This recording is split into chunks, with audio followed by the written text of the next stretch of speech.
Buenos días, el día de hoy les voy a hablar sobre cómo ha sido la política comercial de Rusia. Esto debido a que Rusia ha sido un país muy importante y nombrado en la agenda internacional por el poder que claramente ha tenido. Es así como es fundamental entender que la política comercial es importante para cada uno de los países debido a que es la que se encarga de regular el intercambio de bienes y servicios con el exterior, con los demás estados y asimismo se encarga de maximizar ese bienestar económico que pueda llegar a tener cada uno de los estados, generando empleo, generando ese crecimiento, esa estabilidad y demás aspectos que realmente son fundamentales para consolidar una buena economía en cada país. Es así como para entender la política comercial de Rusia, en la actualidad hay que hacer un recuento histórico y se puede entender como un contraste asombroso que ha tenido el país. Así como un dato fundamental para iniciar este video es que en 1980 la Unión Soviética representaba el 15% del Producto Interno Bruto Mundial y por el contrario, actualmente se puede entender como Rusia representa solamente el 3% del Producto Interno Bruto Mundial.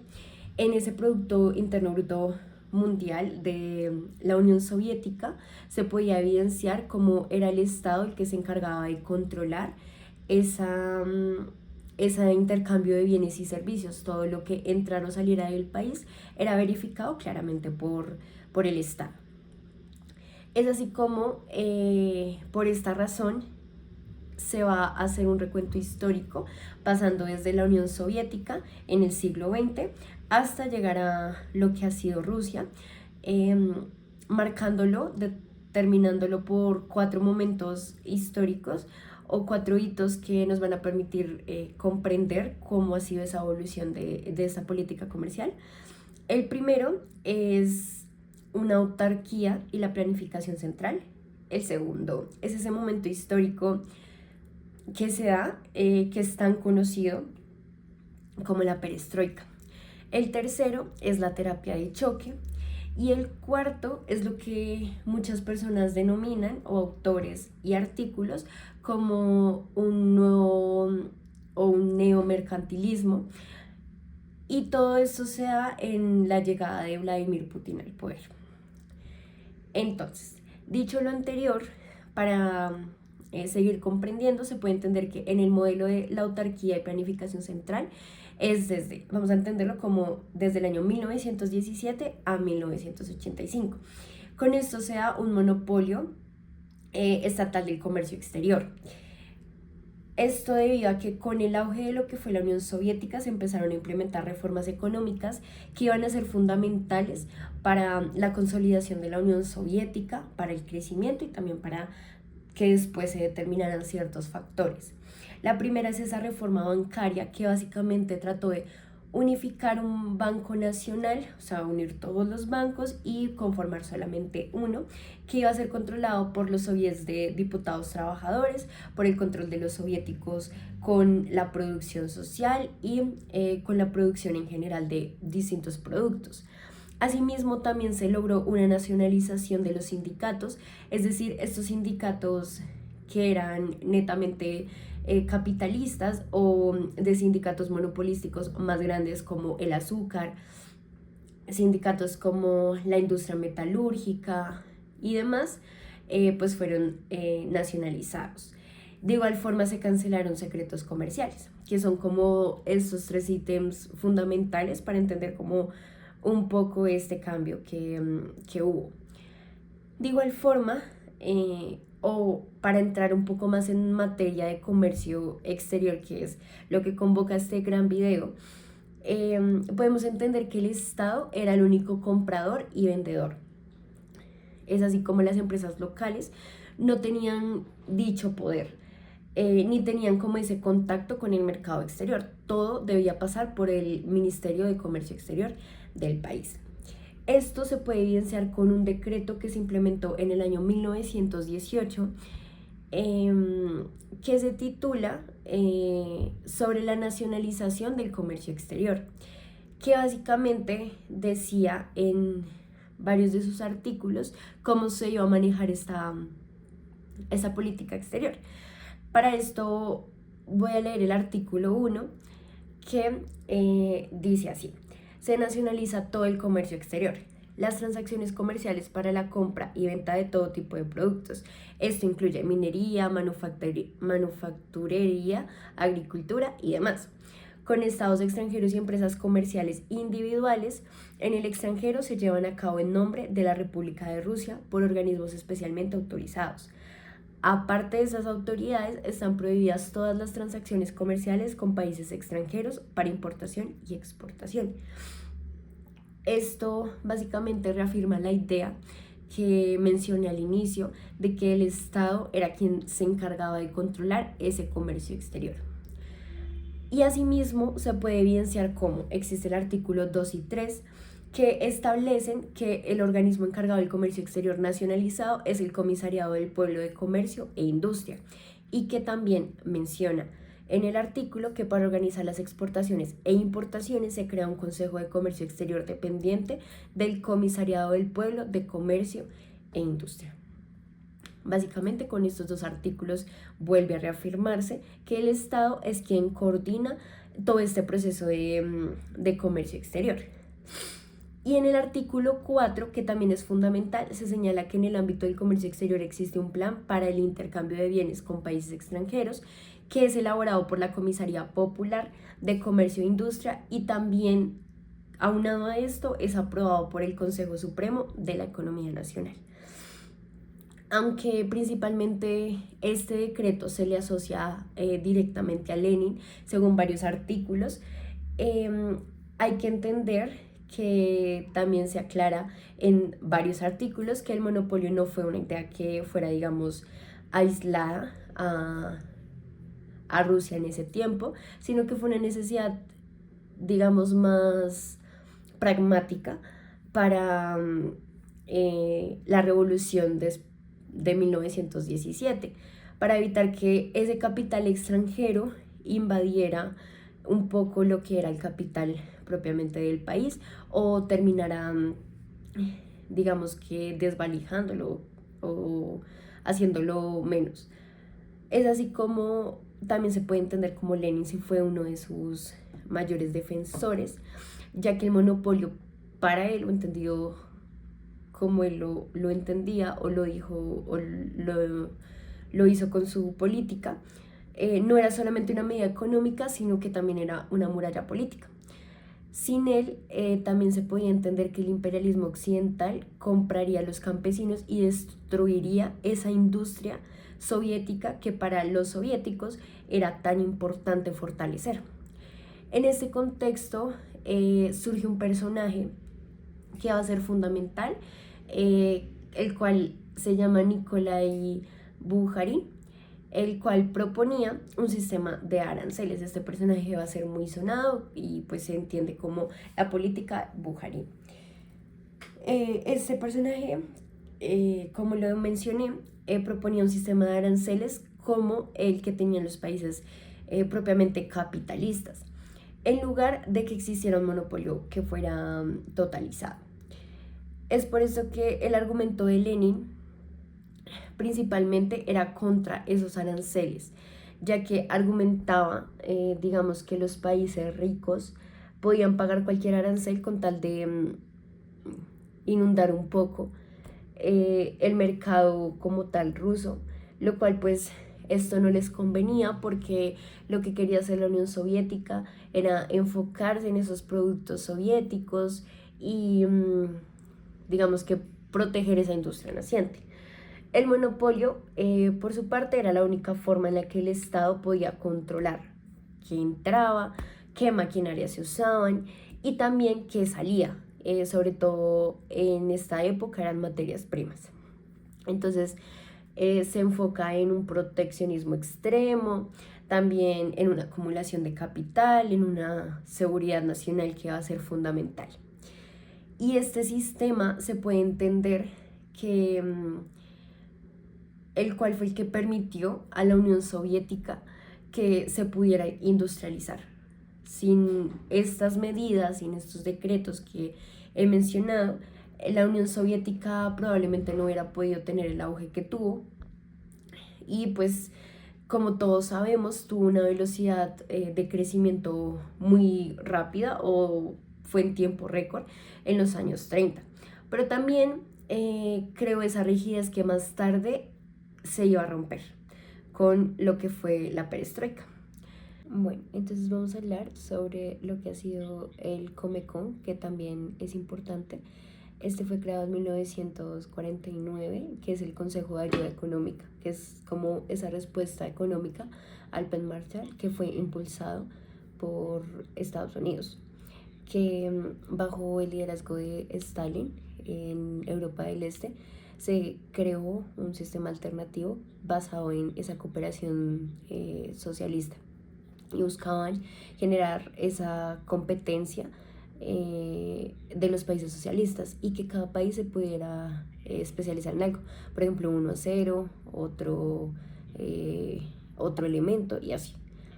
Pero eso empezó a generar una dependencia hacia la Unión Soviética. El Comecon no generaba, digamos que ingresos, sino que por el contrario recibía productos industriales y este modelo, digamos que reforzó una dependencia económica y empezó a dividir en Europa a dos bloques, uno socialista y uno capitalista. Entonces, ahora vamos a hablar del Comecon y el rubro transferible. Este fue creado en 1949, cuyo nombre es Consejo de Ayuda Mutua Económica, que fue esa respuesta mutua de la Unión Soviética al Plan Marshall de la Unión Soviética a Estados Unidos. Bajo el liderazgo de Stalin, ellos no podían aceptar como esa ayuda económica de Estados Unidos y se creó ese bloque soviético que buscaba liderar la economía en general y asimismo que cada país se especializara en algún bien o servicio, uno que produjera acero, otro maquinaria y así. A diferencia del Plan Marshall, el Comecon no entregaba dinero, sino que más bien funcionaba como un sistema de intercambio de bienes o servicios. Por ejemplo, la Unión Soviética entregaba petróleo barato y recibía algún otro producto, pero esto también generaba un aislamiento económico y aquí se dividió el mundo en dos, en un bloque capitalista y en un bloque comunista. Entonces, con la influencia que estaba teniendo, digamos que el Plan Marshall sobre la Unión Soviética, o bueno, más que todo la influencia de Estados Unidos, y después de la caída de la Unión Soviética, Rusia intenta rescatar la influencia que tuvo la Unión Soviética mediante la CEI, que básicamente es la Comunidad de Estados Independientes. Aquí como punto a resaltar, esa fue una de las primeras muestras de cooperación regional que tenían los países o que tuvieron pues para comerciar internacionalmente. Entonces es importante esta comunidad y asimismo Rusia tuvo que aprender, digamos que a comerciar en un mundo que era propiamente capitalista. Asimismo es importante mencionar cómo Rusia estaba enfrentando ese dilema de haber dependido tanto de recursos naturales. Y con esta etapa surge lo que se mencionó al inicio como que fue la perestroika. Esa perestroika se dio de 1985 a 1991, al terminar la Guerra Fría.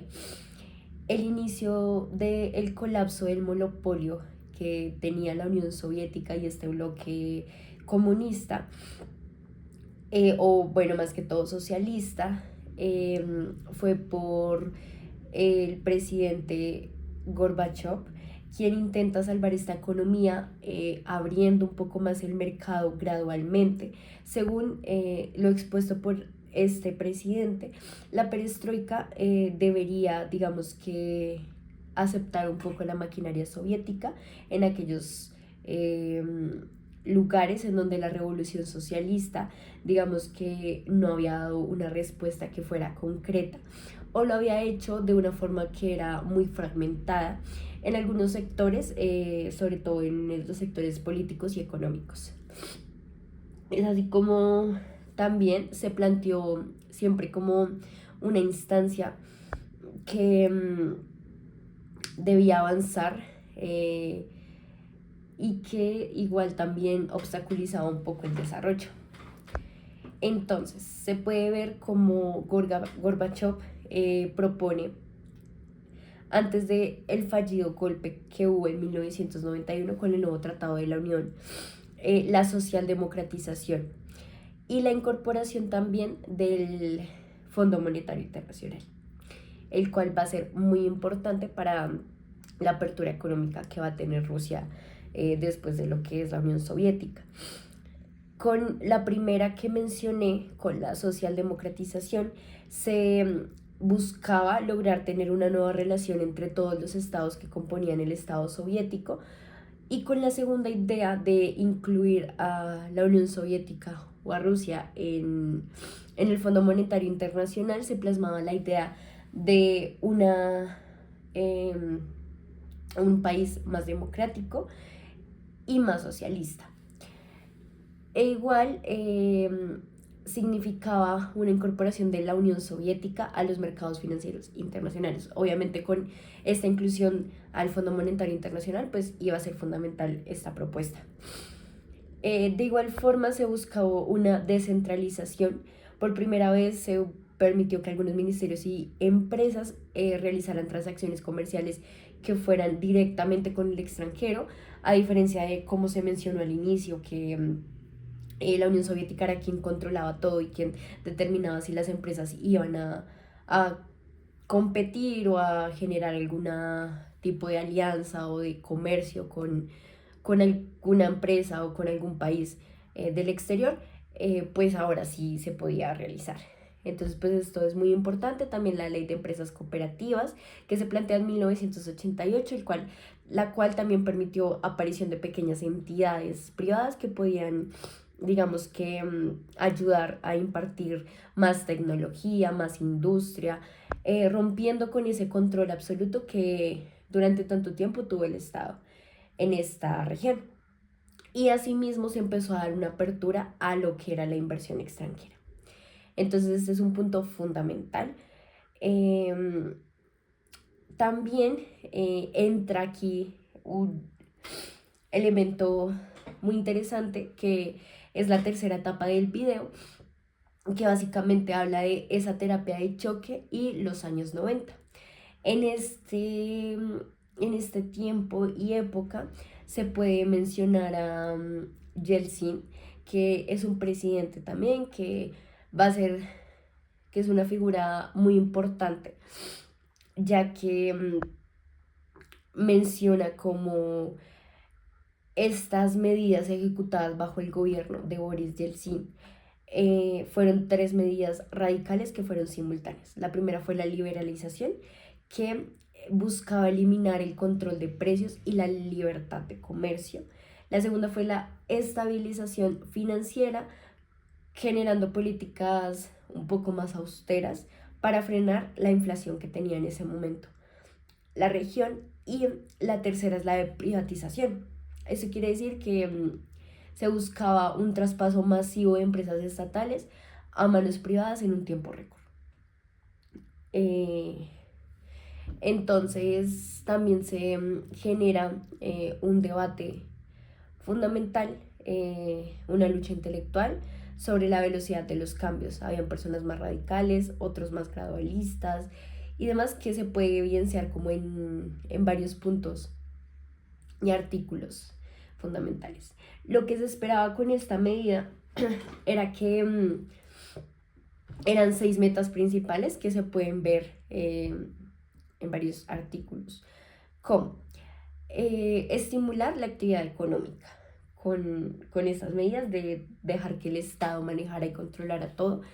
Asimismo se buscaba modernizar la estructura industrial, generar también una competitividad en los mercados mundiales, que es un enfoque fundamental y trascendental en la política comercial. De igual forma se buscaba subir un nivel de vida, el nivel de vida pues claramente económico, buscando también lograr una moneda que fuera más estable y convertible y asimismo generar una estabilidad presupuestaria. De igual forma, empiezan a surgir grupos de élites con este surgimiento que empezarían a tomar el control de las industrias más rentables de Rusia, como vemos en general, que es como ese punto clave de lo que es el capitalismo, que hay realmente grupos de élites que controlan la mayor parte de la riqueza y hay grupos muy pequeños que realmente dependen de estos grupos. Entonces estos grupos se convirtieron en los interesados en reinvertir en el país y más que en eso, en sacar capitales al extranjero, lo que también generó un caos económico y social. Buscaban esa liberación, una privatización de recursos también, y se puede mencionar como una crisis en 1998 por esa excesiva apertura que hubo, ese cambio drástico que hubo, y se empezaron a generar elementos trascendentales como la dependencia de los precios del crudo que llevaban a un cese de pagos, literalmente, forzando a Rusia a devaluar un poco el rublo y replantear a sí mismo ese proteccionismo que tenía. Ahora bien, es importante hablar de la consolidación del neomercantilismo, que es la cuarta y última etapa de la que vamos a hablar en el video.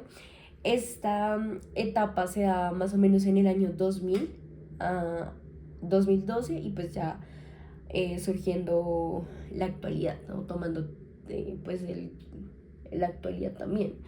Esto se da con la llegada de Vladimir Putin al poder. Entonces, pues la política comercial empieza a dar un giro que va a ser realmente muy importante. El Estado volvió a tomar el control de todos los sectores estratégicos que eran pues importantes. Y asimismo se crearon gigantes como Gazprom y Rosneft. La política comercial no solamente era ganar dinero, entendida desde este punto nuevo, sino que también se requería de usar la energía como una herramienta que fuera más diplomática. Entonces también se puede mencionar algo fundamental, que es que gracias a los altos precios del dólar en esta década, pues Rusia también empezó a acumular muchísimas reservas internacionales masivas. Entonces, pues esto le permitió a Rusia prepararse muchísimo para enfrentar futuras crisis. De igual forma, en el año 2012, Rusia entra a la OMC, la Organización Mundial del Comercio, que también es un ítem fundamental para entender esta política comercial como se ha dado recientemente. Y después de esto, pues se ha marcado un punto, digamos que muy importante y máximo de integración al sistema financiero occidental. Entonces, ahora bien, un poco más en la actualidad, hablamos del 2014 al 2022, donde se pueden generar varios debates y también, pues, digamos que mencionar datos importantes como la anexión de Crimea en 2014, que pues esta guerra de Rusia y Ucrania también pues es fundamental, o las guerras en general van a determinar muchísimo lo que sucede con las decisiones que se toman en política exterior o política comercial, y pues realmente afectan muchísimo las decisiones que se toman.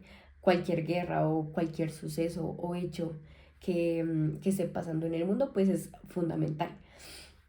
Entonces, esta anexión de Crimea en 2014 cambió esas reglas de juego también, ya que Occidente impuso sanciones y Rusia respondió también con una nueva doctrina comercial. Esta doctrina, basada en este tiempo, lo vamos a tomar desde el 2014 al 2022. Esta doctrina fue basada en sustitución de importaciones, que básicamente trata de prohibir la entrada de productos agrícolas que fueran europeos, como los quesos, las carnes, las frutas y demás, para obligar a que la industria nacional se desarrollara, algo similar a lo que pasó con la Unión Soviética.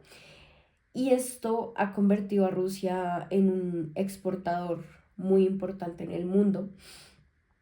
También se inició una política de desdolarización que también va a ser fundamental para comprender un poco cómo se ha llevado esta política. Y el Banco Central, una figura muy importante, empezó a cambiar sus reservas de dólares por oro y yuanes chinos para blindarse contra el sistema financiero de Estados Unidos. Entonces acá se evidencia una guerra comercial fundamental, realmente que es muy importante para entender cómo se está moviendo el mundo. Es así como también con base en todo esto hay una unión económica de Europa con Asia. Rusia empieza a fortalecer esos lazos, empieza a fortalecer su propio bloque comercial con Bielorrusia, Kazajistán, Armenia y demás países para crear un mercado interno que netamente no sea dependiente a la Unión Europea. Y ahora bien, hablando de la actualidad, podemos entender cómo tras el inicio del conflicto en Ucrania, como lo he mencionado en esta última sesión, eh, podemos entender cómo esta ruptura con Occidente es evidente. Y la política comercial, por eso se divide en tres ejes que pues se pueden seleccionar, o que varios autores también, y en varios artículos se han determinado. El primero es ver a China como un socio vital. Eso quiere decir que Rusia ha reemplazado a Europa por China e India.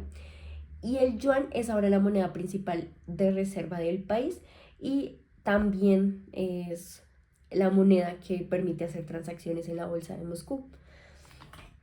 De igual forma, hay importaciones paralelas. El gobierno ha legalizado la entrada de productos de marca como Apple, repuestos de autos, maquinaria y demás a través de países terceros o sí por medio de una tercerización como contando países como Turquía, como Uzbekistán y demás sin siquiera permiso de los fabricantes. Y también se puede comprender la ruta del Ártico como el tercer factor fundamental. Y esto básicamente se entiende desde la perspectiva en que Rusia está invirtiendo mucho dinero en la ruta marítima del norte. Entonces esto es muy importante porque permite ver que los barcos están llegando a China en la mitad de tiempo que llegaban por el canal de Suez, evitando esas aguas que están controladas por la OTAN. Entonces, pues es muy importante. Y eh, digamos que se puede entender como la política comercial de Rusia actualmente ha abandonado ese objetivo de eficiencia de mercado para centrarse más en una soberanía de supervivencia eh, y de generar esa fortaleza económica también. También pues se puede ver como ha habido un giro radical al este. Eh, China ha sido muy importante para Rusia como socio vital. Y así para generar un dato muy importante es que China representa cerca del 40% de las importaciones rusas. Entonces esto quiere decir que China es uno de sus mayores aliados comerciales. También India pasó a dar un salto muy importante en Rusia, ya que pasó de importar casi nada de crudo ruso a convertirse en uno de sus principales clientes. Así hemos visto cómo se han importado o legalizado las importaciones paralelas con productos de marca y pues ya lo que mencioné, la desdolarización, la nueva ruta del Ártico y demás, que realmente pues son temas que son muy importantes. Se ha generado también una soberanía alimentaria por lo que mencioné del trigo.